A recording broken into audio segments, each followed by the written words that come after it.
viral hepatitis. The occurrence is worldwide. It is widespread.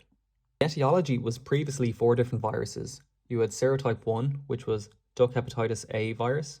Serotype 2 and 3 were astroviruses. They have lower mortality. Duck hepatitis B was hepatinovirus. Duck hepatitis virus A is a part of the hepatovirus genus, and it is part of the Picornaviridae. There are 3 genotypes. Genotype 1 is the most pathogenic and widespread. Genotype 2 and 3 are less pathogenic.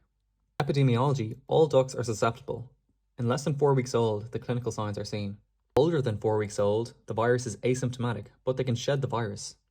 Within the first week, there is no maternal immunity, so there's an extremely high mortality, around 90%.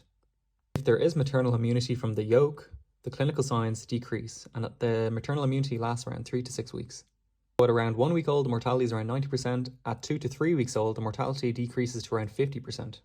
There's no germinative infection. It only spreads horizontally via this feces, and it enters the body orally. It can last in the feces for weeks, and it can also spread in the tracheal discharge. For the pathogenesis of the disease, it enters through oral uptake, and the primary replication happens in the gut mucosa. Then viremia occurs, and it generalizes and spreads to the liver, kidney, and spleen. In the liver, we can see hepatocyte degeneration and liver dystrophy, and a loss of function of the liver due to the metabolite buildup. Birds are also susceptible to a secondary infection of salmonella. For the clinical signs, the incubation period is 1 to 2 days, and in the peracute phase, which is less than 1 week, there is sudden death in a large amount of birds. In an acute infection, which happens around 2 to 3 weeks, there is spasmodic paddling. The birds are lying on their sides and they have a hunchback. They also have opisthotonos. They can experience anorexia and depression. Whether it's peracute or an acute infection, it depends on the yolk immunity. In pathology, it affects the liver, the spleen, and the kidney.